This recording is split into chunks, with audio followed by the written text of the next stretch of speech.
A person needs to have capability of doing something, the opportunity to do something, and the motivation to do it. And then they will change the behavior. And if that motivation is lacking, that's the hardest hurdle and the biggest hurdle. How do you find the motivation?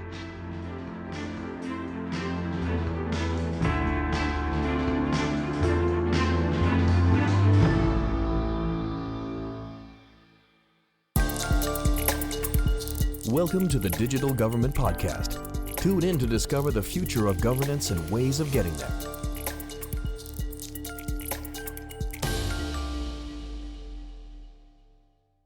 Welcome everyone to another episode of the Digital Government Podcast with your usual host, Federico Plantera, journalist, sociologist, and researcher. Today, tipping our toes actually into cybersecurity, I would say, or better, cyber awareness. Because indeed, while cybersecurity is no longer just a technical domain, then it means that it becomes also a matter of everyday awareness and everyday knowledge and everyday practices.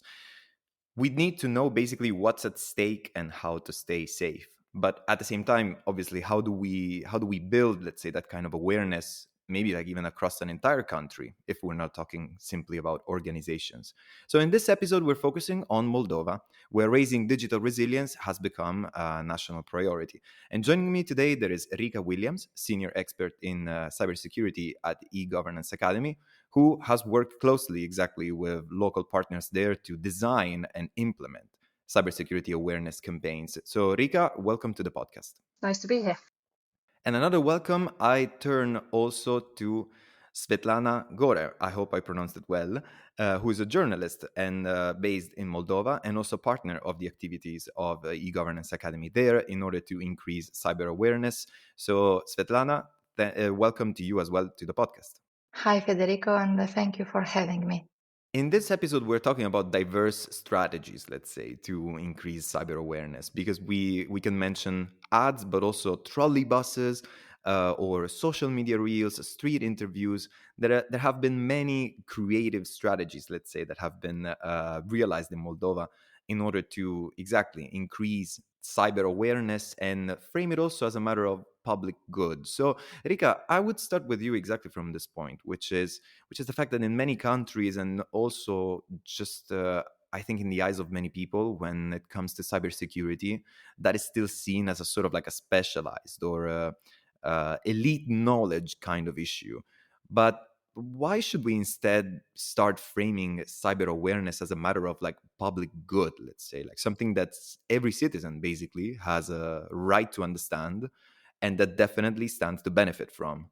Yes, I totally agree with you that if I say to you, imagine cybersecurity and close your eyes, imagine it, that people will probably come up with images of technology, laptop, phone, like some matrix code, someone in a dark hoodie with a mask on, and it all feels very kind of maybe a little bit scary, niche, technical, difficult, complicated, and most of it is. And when we're talking about critical infrastructure and protecting countries, then this is hardcore cybersecurity. But we cannot ignore the human being in it, because while the big cybersecurity agencies and organizations can help mitigate risks, then it comes down to every single individual in the society. That if you are connected to the internet, it is also your responsibility to be safe there. So it is you who needs to lock your screen. It is the parent who needs to decide that their kids should use YouTube Kids, maybe, not YouTube.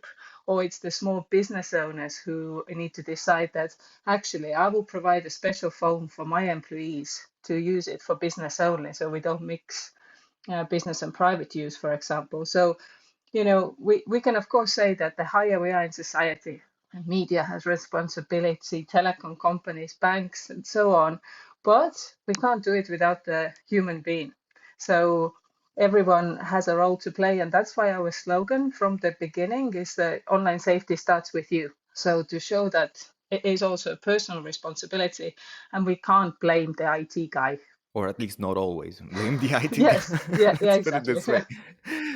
No, but definitely, this already sheds like an interesting point, which is the fact that there are some very small or like quote unquote small, let's say, tools or measures that maybe can go unnoticed or maybe can be overlooked that instead already, for example, can protect citizens better in terms of their use of technology and use of the internet.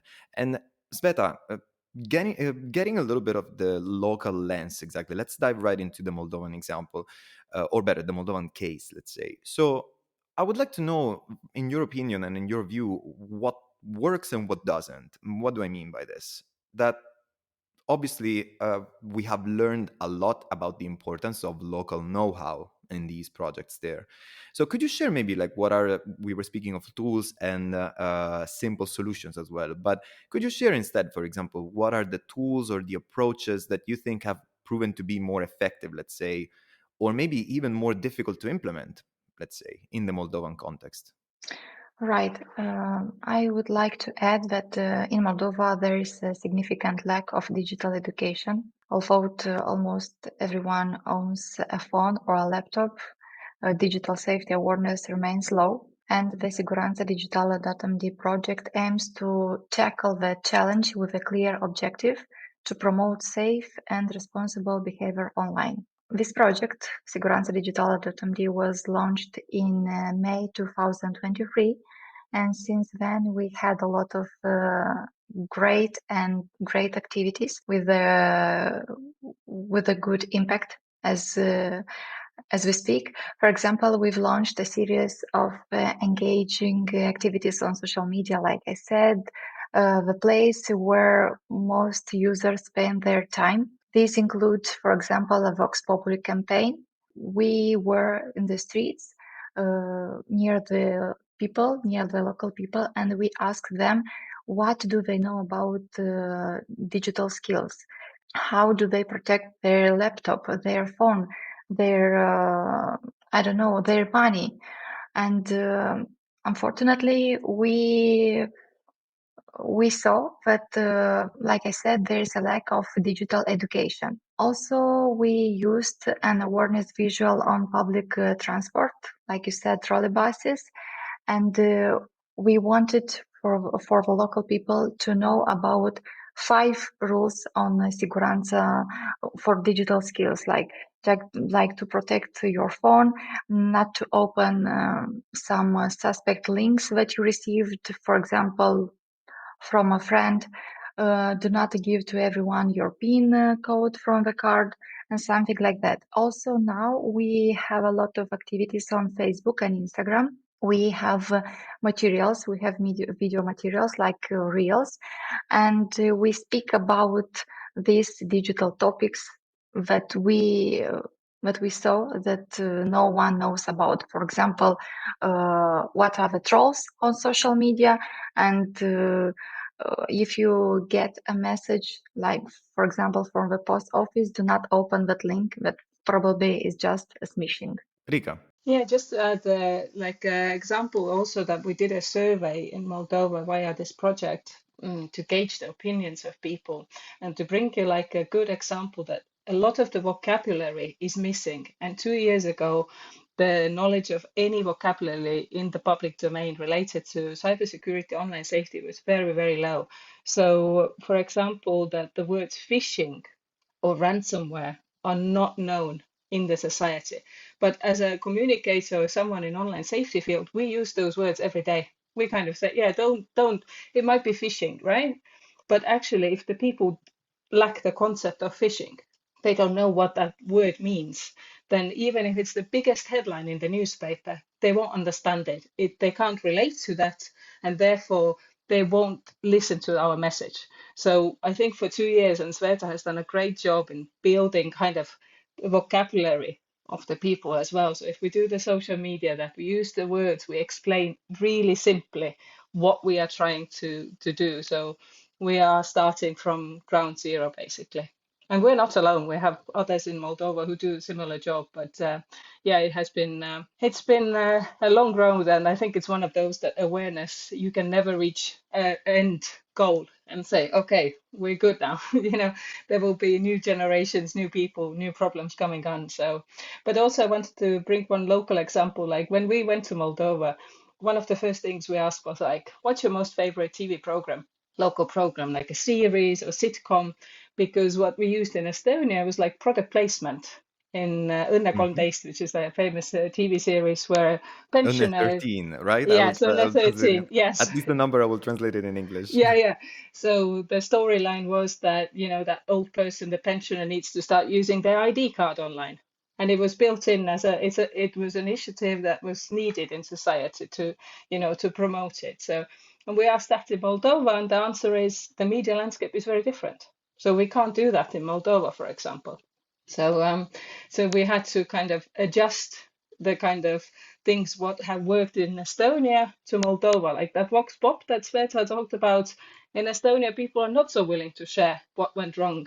I was so surprised that people in Chisinau honestly spoke with their faces. They weren't hiding about the fact that someone they know lost money. They lost money. There were scams on dating sites. So, very personal stories that came out that I don't think in Estonia would work, for example.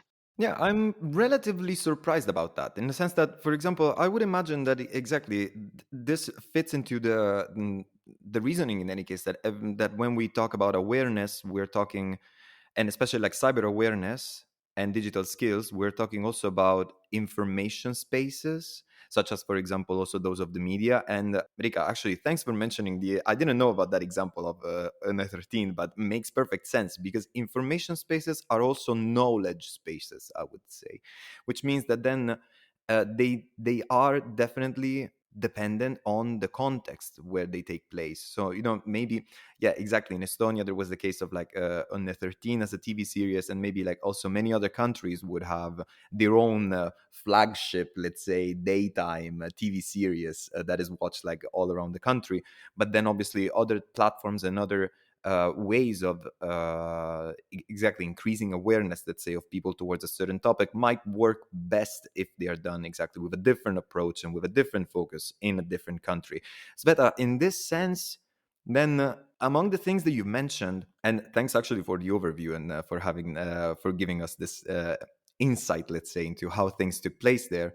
Then I can see that there were quite a few measures or tools, let's say, in the awareness toolbox that maybe also like relied on like small budgets. I'm hinting at the fact that often it is said that there needs to be, I mean, that there's no budget, for example, for big campaigns when it comes to awareness. But instead, it seems that you've managed to run quite a lot of initiatives leveraging exactly this like local context and local tools, and also people's willingness to come out, let's say, and say things. In this sense, what are some of the low cost tools, let's say, that you saw that worked very well, since we're speaking exactly of the effectiveness of some over others, depending on the context? But also, I would actually like to know some of the hidden challenges, let's say, in running or increasing awareness in that way, let's say, that you've seen in that context. I would be honest and I will say that on this road we have a great partner, a governance agency, and of course this is their project and they have done everything for the success of the project. And I cannot say that there is a low budget campaign because we managed to do a lot of things with the funding of the European Union. But we also, like Rita just said before, the Estonian partners wanted to do something, for example, like was in Estonia with this TV series. And she also asked me maybe if we can do something like that. And I suggested to have another collaboration, for example, with influencers from Moldova, because, like I said before, all the people just scroll on Instagram and Facebook and they hear what the influencer are saying, and they listen to them. So we spoke, for example, with an actor. His name is Catalin Lungu, and he is quite known on Instagram and Facebook. And we had an amazing collaboration with Catalin. He is doing something like some video pamphlets, and we have like free video campaigns materials that had an amazing success on social media. The last one was really inspired. One of the topic addressed was a risk of crypto scams, like a growing issue that often targets people through social media or messaging apps. And these influencers helped explain how these scams work and how users can protect themselves from falling victim. What other tools? Like I said, we use a lot Facebook, Instagram, and LinkedIn, and I will be honest, I like that the numbers are growing month by month, and I do hope that this campaign is having a great impact for digital skills of all the people from Moldova. Yeah, Enrica, in this sense, there have been many things here that have been mentioned as, let's say, bite-sized pieces of information on awareness that people basically have gotten to see, take in, think over. Maybe I would say also from the perspective of an organization like e-governance academy that also organizes a lot of like learning activities and like training courses, then these can also be seen as a little bit of widespread e-learning because it's done through the internet, or like micro learning, let's say, type of tools, no? But as we were making examples about the fact that these need to match local habits as well, what do you think are the first hurdles to overcome in order to get people to actually try, for example, a learning tool and to take it seriously, even in the sense that there is a little bit of a behavioral gap there, no, that needs to be bridged? That it's not just then about information and the skills that they have, but also their willingness eventually to take in that information and to make it theirs, let's say. How would you say that this has been tackled in this example? Yeah, I'm really glad you mentioned the word behavior. That I bring you some statistics again. So 89% of Moldovans, it was a representative study, said that cybersecurity is really important for Moldova, right? So we kind of from that gather that, right, great, everyone knows cybersecurity is important, lovely, our job here is done. Then they said that 60% of the people who we surveyed said they know what a strong password is. Again, why do we even need to do any activities? 60%, very good, everyone using strong passwords, our job here is done. But then we asked, how often do you change your password? And 42% said never. So you see that the awareness cybersecurity is there. The knowledge, what a strong password is also there, relatively high, but the behavior to change password, which will actually create higher security for yourself, is not there. So what's the missing ingredient? And based on like a methodology, we would say it's motivation. So it's a COM-B model we try to kind of use in our campaigns or in our activities. So a person needs to have capability of doing something, the opportunity to do something, and the motivation to do it. And then they will change the behavior. And if that motivation is lacking, that's the hardest hurdle and the biggest hurdle. How do you find the motivation? And we don't want people to go through something bad, like, for example, losing access to their Facebook page, deleting all their photos or losing all their photos, to then learn that they should turn on two-factor authentication, for example. So we kind of have to force the motivation a bit with our audience, because they lack that, because they know it's important, they know what they should do, but the last bit is the hardest. Look, I also know that eating chocolate in large amounts is not so good for me, but it's very hard to stop when I start eating a chocolate bar, right? So it's all about the motivation. So we are trying to build in little bits to change that. So we did the e-learning course, and I would say that e-learning is not common in Moldova. And it's probably something that we need to address more in order for it to go bigger. So it needs more campaign behind it to show that actually, if you take this half an hour, it will really benefit you. At the moment, we're also doing trainings that are in class, and that's more common. So people think learning means school equals teacher in front of a screen. So we are challenging these kind of our trainings a lot more based on like cases and interactive, and also the e-learning will be more interactive. But I think it's an ongoing work, and it depends on where the society is at.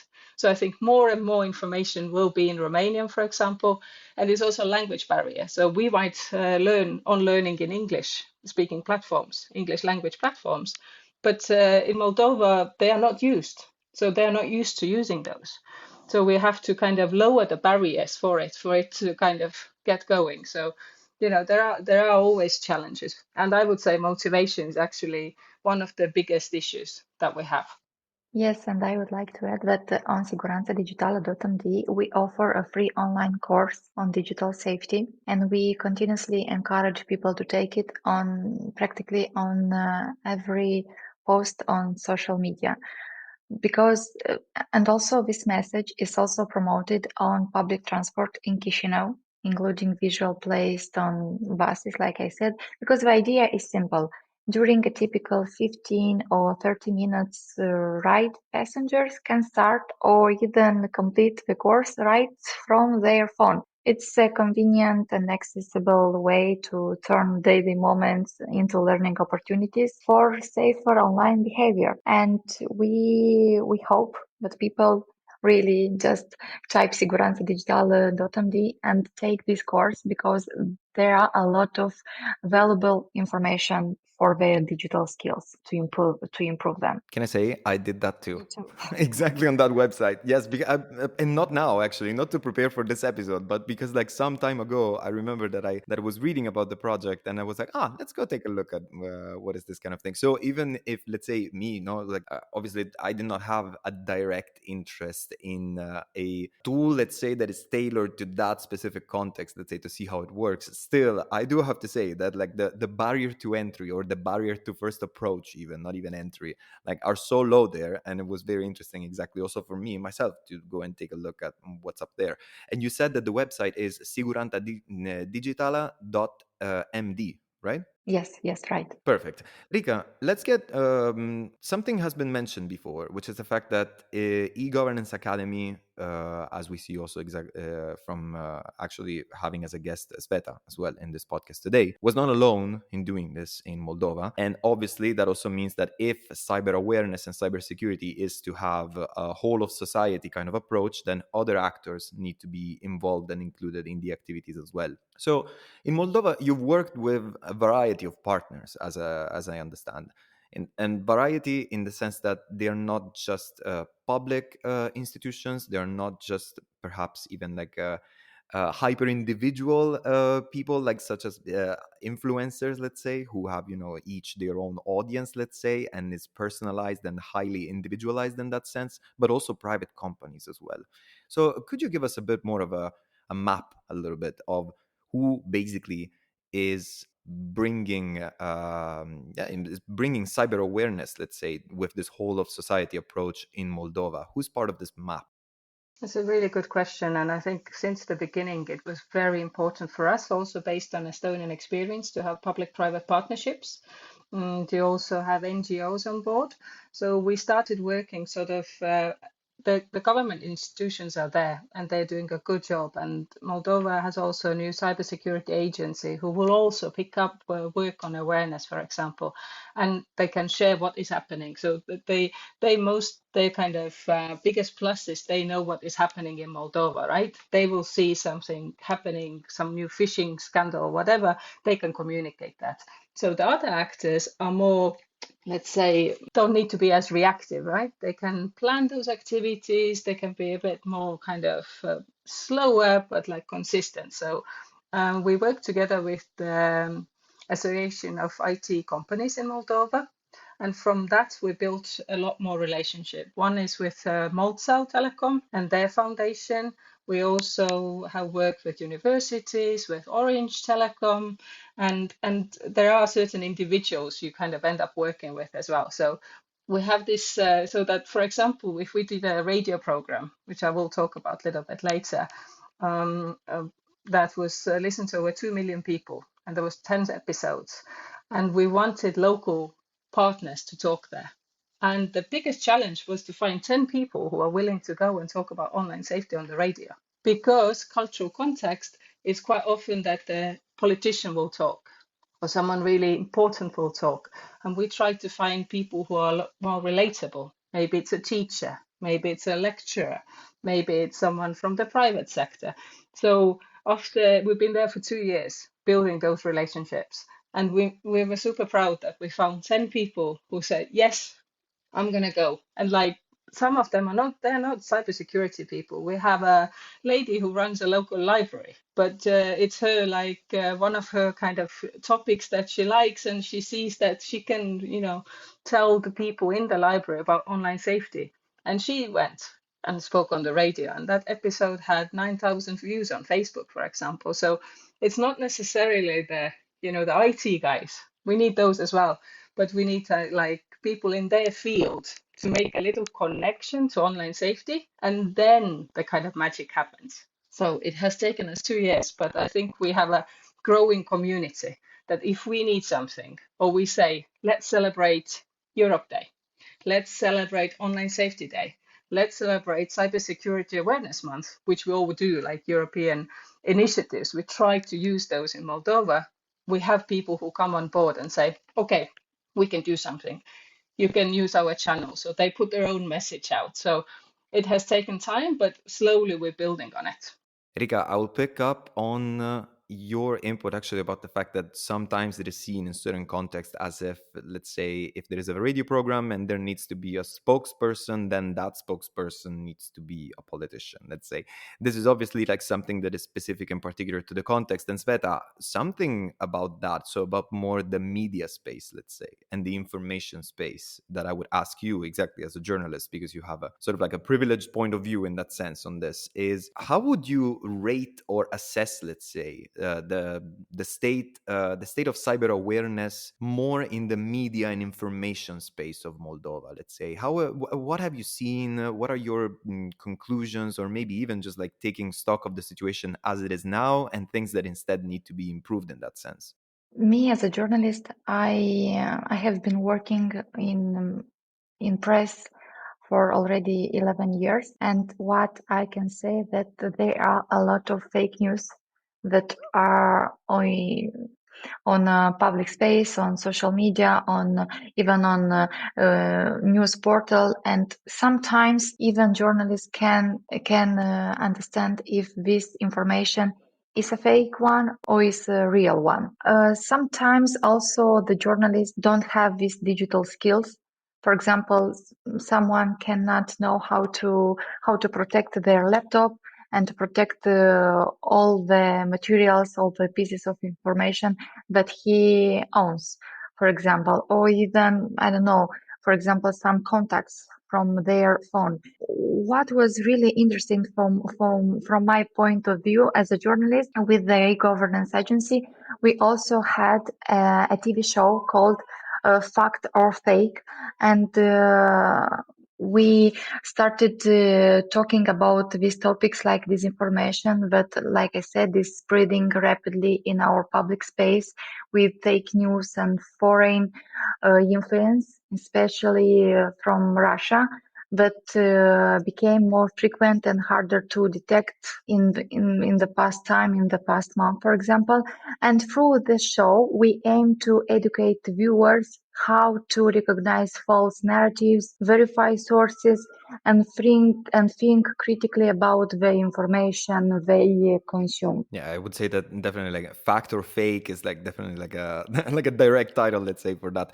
But I would say that that even more shows that when this like whole of society approach is taken to cyber awareness, then it means a few things. First of all, that yes, we've seen that the solutions, the tools could be simple, because they need to respond to apparently simple problems, but also the fact that no one in society is exempt from learning about these and learning about cyber awareness and becoming increasingly cyber aware. And at the same time, also about the fact that exactly malicious actors or like malicious actions, let's say, towards a certain cyberspace, then also adapt, then also can become increasingly sophisticated, increasingly more subtle, because that's exactly what they attempt to capitalize on in order to be effective. Rika, I think we can then wrap up this episode with a question that basically, building on this experience that in Moldova, I would say that we could do a little exercise of imagining that there is maybe like a public organization or an NGO or a municipal government, because this can happen at all levels, obviously. And I would say we wish that this could happen at all levels, increasing cyber awareness. Let's say that they want to launch their own awareness effort, but maybe budgets are minimal, or expertise is also minimal. As we saw, for example, you attempted to find 10 people to speak about that, and ultimately you did. But based on your experience, what are instead 3 things, let's say, that an organization should absolutely do first, let's say, in order to start and embark on this kind of campaigns? I think the first step, and it's a very easy to overlook one, is to actually know your audience. Who are you talking to? That even organizations who have their like social media up already, it becomes a habit of just posting things, right? Not really thinking actually what is the level of online safety for my customers, if it's a company or my clients. So the more you ask from your audience first before you embark on any kind of campaign, the better. Even if it's a little survey, a newsletter, you start kind of feeding the information in and asking information back. So, for example, the influencer campaign that Sveta mentioned, it wasn't on our Facebook page, or it was, but it wasn't on our website. It was on their channels. And underneath, we had hundreds of comments where people comment, discuss, and share. And that's the gold dust for me, to read that comments, and then I can do, okay, the next video we should do those topics, right? So whenever you post something, try to read the comments, and if you're not getting any comments, well, try a different message. So small steps and regular steps. So we have done it for 2 years, and we're slowly building an audience. It doesn't come overnight. But I think it is, I can't really think of a company or organization where they shouldn't include online safety topics into their communication. I think it's a must. It's almost like a duty of care. It's duty of care to yourself, to your family, to your company, to your country, to think about these issues. Enrica, I think that on this we can wrap up this episode. Thanks a lot for taking us into the activities of what's happening in Moldova. I would say thank you, Federica, and I hope we can talk again. And Sveta, thanks a lot to you as well for joining us today and giving us exactly the real local perspective and the real also like insider view on the media space as well. Thank you a lot for having me and for your interest in Moldova cybersecurity awareness and digital skills. Yeah, even my spontaneous one, as it turned out. So thanks a lot as well to all our listeners who tuned into this episode of the Digital Government Podcast. That's it also from your host for the day, and see you at the next one. This podcast is brought to you by the eGovernance Academy. Tune in next time.